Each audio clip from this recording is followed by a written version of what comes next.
Her name was Kim, and she actually built a crochet blog called Crochet Kim. And that blog sold within 48 hours on the Flippa platform for $90,000. And she had owned that for 20 years. Hi, Blake. Thanks for joining me today on the Her CEO podcast. Thank you so much for having me, Stacey. It's great to be here and nice to see you again. I think it's been 3 years or something having me. I can't believe the last Flip event was 3 years ago and I saw you in person, but now we're able to connect via video. A lot has changed since then. I think it was September 2019 we hosted our first exit event. It's the Flippa platform's changed a lot. You've moved cities. So much has happened. A lot's happened. Now I'm here in Austin. No beautiful Chicago skyscraper, but it's nice here. Better weather.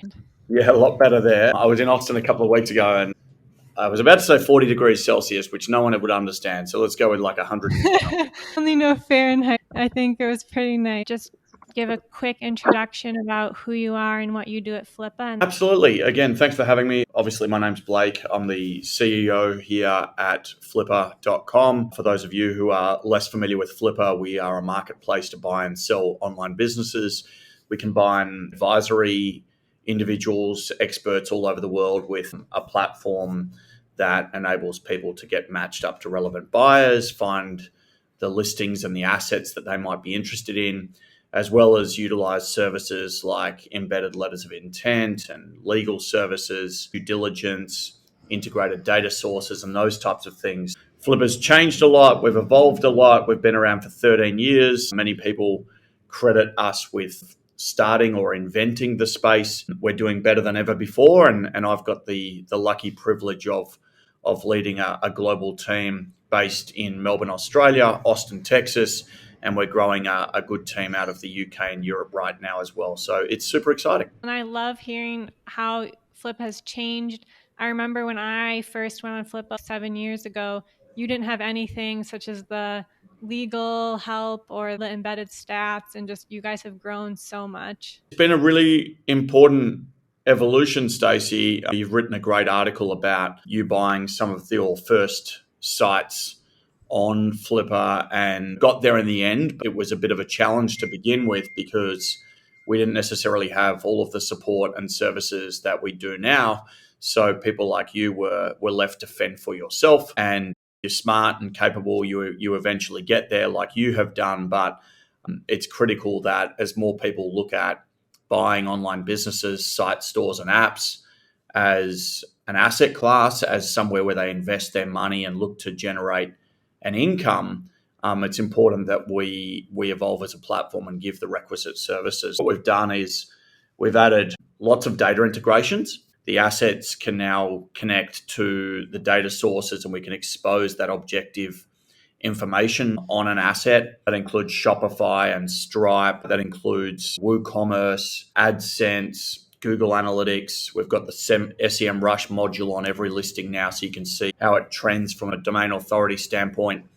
And then those legal services, you can now issue a letter of intent. So at least you've now capturing the details around the deal structure, and you can go back and forth on that. So there's a bunch of stuff we've added.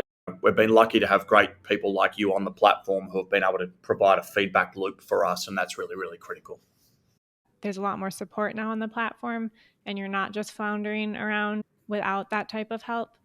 Yeah, that's been critical. Diving into some great data and talking about women's use of your platform, which I know you guys are really focused on, and you've always been so wonderful, including me as one of the, I know females aren't as active on your platform. If you could give some insight into how many transactions you guys have in a year and how many of those are female versus male. It's been really, really interesting to deep dive into female business ownership, women business ownership on the Flippa platform. And one of the things that we recognized was, as you would expect, because Flippa is not that different to the mainstream tech industry, there is less representation among female business owners on the Flippa platform as much as there is in venture capital and or in successful technology exits. And accordingly, upon seeing that and recognizing that, we want to do something about it. There are some fantastic female business owners and women-owned businesses on the Flippa platform, but just not as many. And we want to bring that to light. If you take buyers and sellers as a collective, female contributors to the Flippa platform make up less than 10% of our audience. And so that's not good. I think if you take Shopify right now, Shopify is talking about 49% of all of the businesses that operate on the Shopify platform are female business owned. So that's a really, really fantastic statistic and shows that there's parity as it relates to people now choosing to invest in online businesses and or sell their online businesses. Clearly, we have a ways to go. Things are changing a little bit. We've started to see an increase in traffic. We're up to around 25% of traffic to the Flippa platform is now from women business owners, but actual sales of assets on Flippa is quite low. In fact, sales is below 10%. It was 6% in the prior year. Hopefully that gives you some insight. We're cognizant of it. And what we're now doing is starting to bring some awareness of this issue and hopefully see it as an opportunity. So very soon we'll be hosting an event called Her.Future, and Her.Future shines a spotlight on a group of extraordinarily wonderful women business owners who are experts in either raising capital, buying businesses, selling businesses, growing businesses. And that's just the first of a long-term strategy to kind of bring awareness for the power of women-owned businesses and hopefully introduce the Flippa concept of buying and selling sites, stores and apps to the broader collective of women-owned business owners. I'm looking forward to that event, and we can share some details with everyone at the end so more people can join in. Why do you think that fewer women are actually buying on the Flippa platform, especially with the larger amount of traffic that is going to Flippa? Yeah, it's a really great question, Stacey. Something we're, to be candid, trying to figure out ourselves. I think there's a couple of answers to this. The first one is that, like the Shopify statistic I alluded to before, and in fact, the Small Business Administration reported that it was nearly 50% of registrations in the prior year were from women. That's good, but that's a new data point. The fact that there is now parity in business ownership, whilst that's fantastic, it's quite recent. And so the average age of a business that lists on Flippa and sells on Flippa is actually 4.5 years. What that means is, for all of the businesses that are listing on Flippa now, they're kind of coming from the old world digital ecosystem. My best guess, and it is absolutely a guess, is that over time, we will see, much like other platforms, as we've alluded to, Shopify as an example, clearly blogging, advertising, revenue generating businesses, digital businesses. There is massive numbers of female business owners today. And so I think that Flippa, being a place where you can buy and sell those assets, will shift as well. But we may still be 1 to 2 years away from getting anywhere near to parity. And clearly we're going to strive to get there quicker. You're very right that people usually own a website for a few years before selling it. Yep. Maybe more women are creating on Shopify and will be listing their sites for sale, and we'll start to see a shift. You guys are definitely playing a role in making it more mainstream as people even become aware it's an option. Yep. That's right. I mean, that's our hope, right? And so the focus now is to, my apologies, there's a pretty annoying phone on a podcast. Sorry about that, Stacey. Certainly our hope. And so what are we doing around this, right? The first thing is we're going to do more success stories and focus in on the women business owners who have had awesome success on our platform. We've seen e-commerce businesses sell in the millions of dollars that are owned by females on our platform over the last couple of months. And we're going to showcase those so people get a sense of what it took to create a business like that, but what the prospective buyer pool looks like, how the individual found their way to an exit using the Flippa platform. Things like Her.Future, where obviously we're shining a spotlight on these expert, incredibly powerful, wonderfully capable female leaders. And then we're even contemplating a podcast which just focuses on entrepreneurs who are female, who have built digital assets up to sell them. There's a few strings to our bow, if you like, and all of it's just about being cognizant of the fact that there is a wonderful world of female business owners that are doing such good things across all asset types: e-com, content, advertising-led businesses, SaaS, marketplaces. It's a fantastic marketplace on the platform right now that is called The Right Fit, and it's all about matching influencers with brands. It's a global business, clearly female business owned. So there's just so many great stories to tell, and we need to get better at exposing them. I was personally inspired to buy my first website on Flippa from reading about case studies and people who had purchased a website on Flippa and had success with it. People are often more inspired the more similar someone is to them because they feel they can actually achieve that goal. It's great that you guys are going to be spotlighting women in that way. Do you think women in particular, have you seen or feel they have any specific advantages as a group when they're buying and selling or growing websites?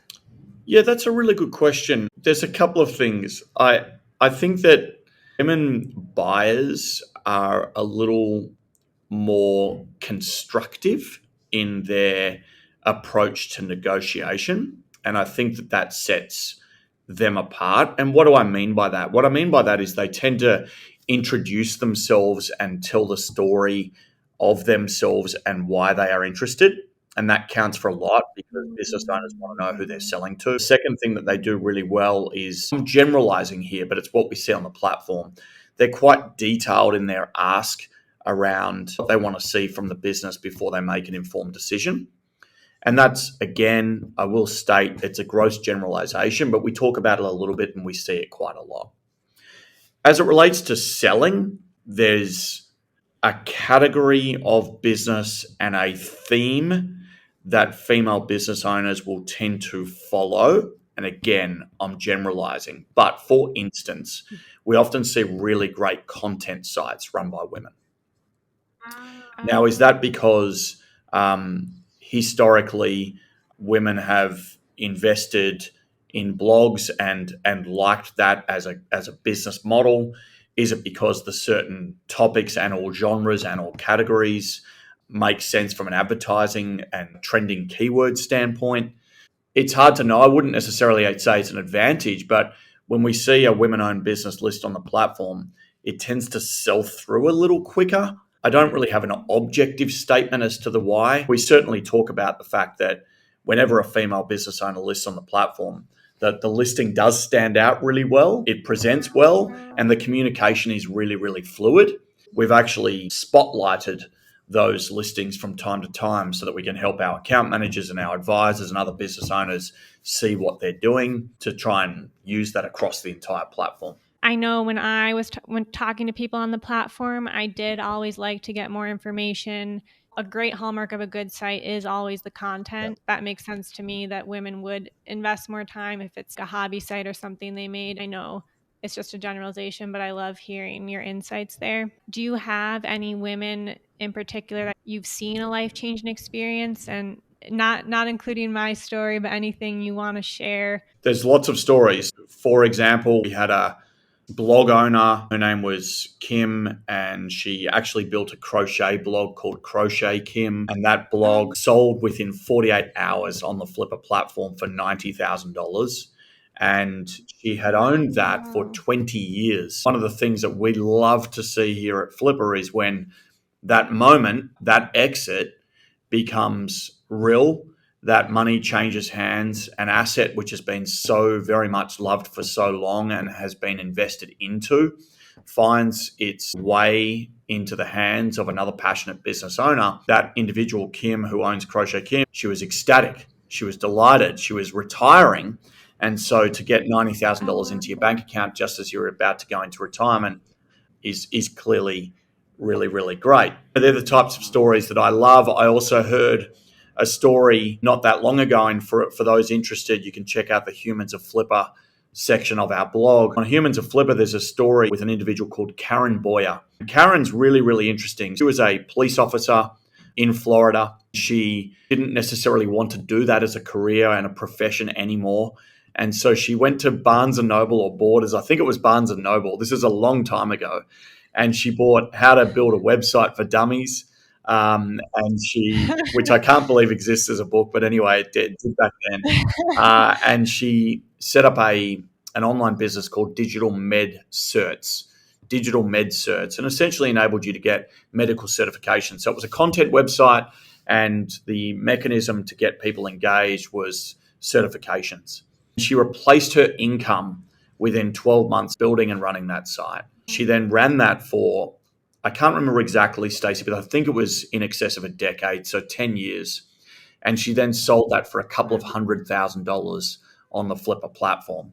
And so that's an example of a really empowered female business owner who has made a choice to change careers, invest in herself, and as a result, come out the other side with a burgeoning, growing online business that she was able to find an exit for. Those stories hopefully inspire others who may feel trapped and want to do something for themselves in either a business model that intrigues them or a category that they are passionate about. And it actually doesn't matter which one it is, right? You can have an intellectual curiosity around a particular business model and want to invest time to learn there, or you can have a crazy passion for a particular category. Crochet, or in her case, digital medical certifications was probably more about business models. So, take those two stories as indicative of some of the stories that we're seeing from female business owners, but frankly, business owners of any type all over the world. They're the ones that I like. The fact that they were able to either have their passion pour it into something or looking to just change your lifestyle. I can really relate to that with how I was feeling trapped in my cubicle. I love that other women have done similar things, taking control of their finances in a way where they were able to utilize an online platform to sell that and also make the monthly income. One of the things that we're trying to educate everyone around is that there is an opportunity to not only grow and scale. We know that exists, right? People are telling that story all the time. It's easier to start a business than ever before. There are tools, there are mechanisms, there are courses that are inexpensive, which enable people to scale. But the question is, how do you exit? What is that pathway for female business owners to find a network of people with money, large or small or large amounts of money, who might be acquisition entrepreneurs, private equity, venture capital, family offices, search funds, who are looking for all of these businesses to buy? And do women business owners all over the world know that that opportunity exists? And so what we're trying to do right now is give people the knowledge to understand that an exit is not just available for the leading tech businesses, it's available for all good quality online businesses. And that's a really, really important message that we want to get across to everyone. People have this valuable asset, but if they're not able to find an audience or a marketplace with interested buyers, it's all of a sudden it doesn't have that same value. You guys as a platform are actually giving people the opportunity to get a large chunk of cash and to realize the value of the asset that they have. The average business owner doesn't know that exiting your business is, in fact, probable. It's perceived as being something that is only available for fast growth startups that are led by well networked, privileged individuals, typically. That's not the case. There is a worldwide network of buyers, both individual and institutional, which are on the hunt for good quality assets that are cash flow generating, that are well run. Female businesses are typically very well run, that can complement whatever their existing acquisition strategy is. And it could be that they know content, so they want to acquire content sites, and they're an individual who just does that because they know it so well. Or it could be that they are a fund, and that fund is looking to aggregate assets against a portfolio strategy. And so bringing awareness for that idea is a really, really critical part of what we're up to. Know that a lot of business owners that are service-based don't even know that it's an option to sell, and they just think when their business ends, they have to give it away.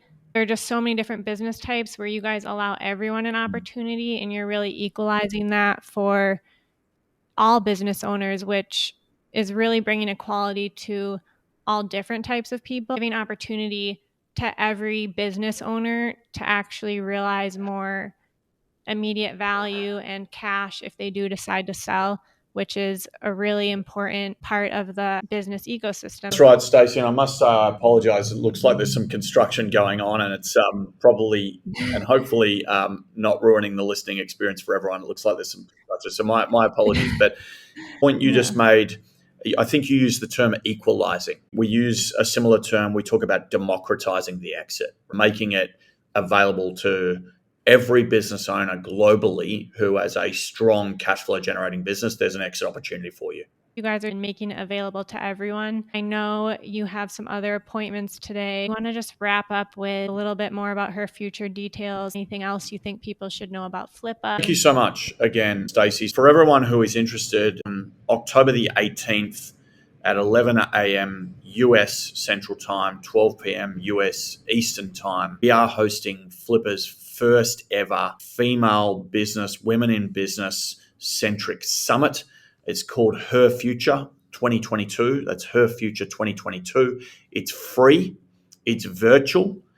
You can attend on the day, and of course, recordings will be sent around from each one of the expert panelists and presenters post-event.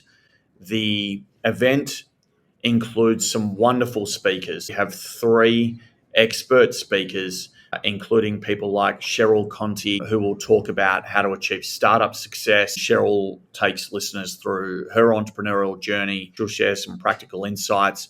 We've got Cody Sanchez, who does a lot of work around buying in a contrarian way. So she buys boring businesses, and she's bought 20 businesses. So she's a force to be reckoned with, and you can hear her thoughts. We've got Powering the Pivot with Dr. Cheryl Robinson. She talks about how you can find new pathways and do that in a really positive and proactive manner. We've got Jennifer Pereira, who talks about mergers and acquisition opportunities and talks about how that's accessible and relatable for women around the world, and so many others, actually. Please do go and check it out. You can find details of that event at flippa.com/events/her-future. flippa.com/events/her-future. And no doubt, Stacey, we can share that in the podcast notes. And thank you once again. Wonderful, Stacey. Thank you so much. Appreciate your time. Thank you so much, Blake.